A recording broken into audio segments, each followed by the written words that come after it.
ദുബായിൽ തെരുവുനായ ആക്രമിച്ച് ആരെങ്കിലും മരിച്ചതായുള്ള വാർത്ത നിങ്ങൾ കേട്ടിട്ടുണ്ടോ? സൗദിയിലോ ഖത്തറിലോ ഗൾഫിലെ ഏതെങ്കിലും ഒരു രാജ്യത്ത് നിങ്ങൾ അങ്ങനെ ഒരു വാർത്ത കേട്ടോ? അമേരിക്കയിലോ യൂറോപ്യൻ നഗരങ്ങളിലോ തെരുവുനായ്ക്കൾ അലഞ്ഞു നടന്ന മനുഷ്യരെ കടിച്ച് ആളുകൾ പേ പിടിച്ച് മരിക്കുന്നുണ്ടോ?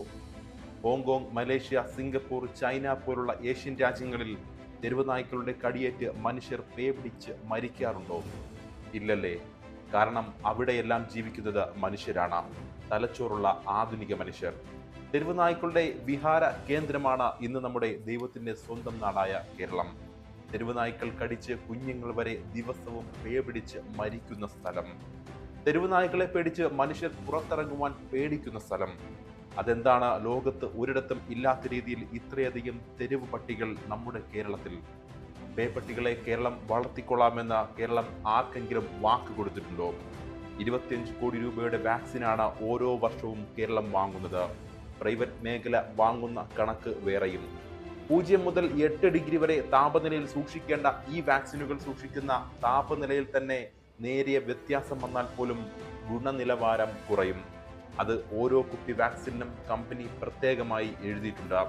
വാക്സിൻ എടുത്തിട്ടും കഴിഞ്ഞ 3 ദിവസം കൊണ്ട് 3 കുഞ്ഞുങ്ങളാണ് നമുക്കിടയിൽ മരിച്ചത്.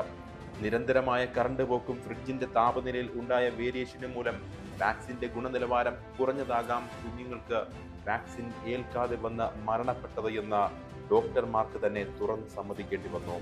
യാതൊരു ദീർഘവീക്ഷണവും ഇല്ലാത്ത ആളുകൾ നമ്മുടെ നാട് ഭരിച്ചാൽ ഇതിനപ്പുറവും നമ്മൾ അനുഭവിക്കേണ്ടി വരും.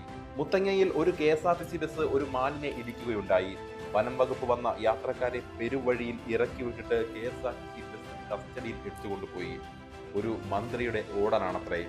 നമ്മുടെ നാട്ടിലല്ലാതെ ലോകത്ത് വേറെ എവിടെയെങ്കിലും നിങ്ങൾ കേട്ടിട്ടുണ്ടോ ഇതുപോലെയുള്ള നിയമങ്ങൾ? യൂറോപ്യൻ രാജ്യങ്ങളും ഗൾഫ് രാജ്യങ്ങളും വികസിത ഏഷ്യൻ രാജ്യങ്ങളും വന്യമൃഗങ്ങളെ വളർത്തുകയും ഭക്ഷിക്കുകയും ചെയ്ത് സന്തോഷകരമായി ജീവിക്കുന്നു. ഇവിടെ നമ്മൾ നാൽക്കാലികളുടെ കുത്തേറ്റും വന്യമൃഗങ്ങളുടെ ആക്രമണത്തിലും തെരുവുനായ്ക്കളുടെ കടിയേറ്റും പേപിടിച്ച് മരിക്കുന്നു. എന്തിനും ഏതിനും പണമുണ്ടാക്കണം എന്ന ചിന്ത മാത്രമുള്ള നമ്മുടെ നാട്ടിലെ തമ്പ്രാക്കന്മാരുടെ രഹസ്യ അജണ്ടയാണിത്. അതല്ല, നിർബന്ധമായും വളർത്തിയേ പറ്റൂ എന്ന നിയമമുണ്ടെങ്കിൽ ലോകത്തെല്ലാ രാജ്യങ്ങളിലും തെരുവുനായ്ക്കളെ വളർത്തില്ലേ? നിർബന്ധമായും കാട്ടുമൃഗങ്ങളെ വളർത്തിയേ പറ്റൂ എന്ന നിയമം ഉണ്ടെങ്കിൽ ലോകത്തെ എല്ലാ രാജ്യങ്ങളും അനിയന്ത്രിതമായ രീതിയിൽ കാട്ടുമൃഗങ്ങളെ വളർത്തില്ലേ? എന്നിട്ടെന്താണ് അവരൊന്നും വളർത്താത്തത്? ഒരു കാര്യം കൂടി പറഞ്ഞിട്ട് അവസാനിപ്പിക്കാം. സൗദി അറേബ്യ എന്ന രാജ്യം ഒരു വർഷം വെറും 1 കോടി രൂപയുടെ പേവിഷ വാക്സിനാണ് സ്റ്റോക്ക് ചെയ്യുന്നത്.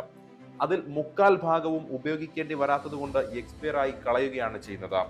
കേരളം എന്ന കൊച്ചു സംസ്ഥാനം 25 കോടി രൂപയുടെ വാക്സിനാണ് ഒരു വർഷം സർക്കാർ തലത്തിൽ മാത്രം സ്റ്റോക്ക് ചെയ്യുന്നത്.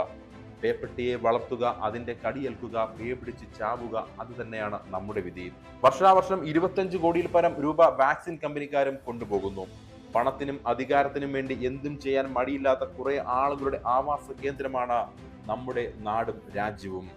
ജനങ്ങൾക്ക് വേണ്ടിയും ജനങ്ങളുടെ സ്വൈര ജീവിതത്തിന് വേണ്ടിയും ജനങ്ങളുടെ ഉന്നമനത്തിന് വേണ്ടിയും വിവേകത്തോടെയുള്ള ഒരു തീരുമാനങ്ങളും അവരുടെ ഭാഗത്തു നിന്നും ഉണ്ടാകുന്നില്ല.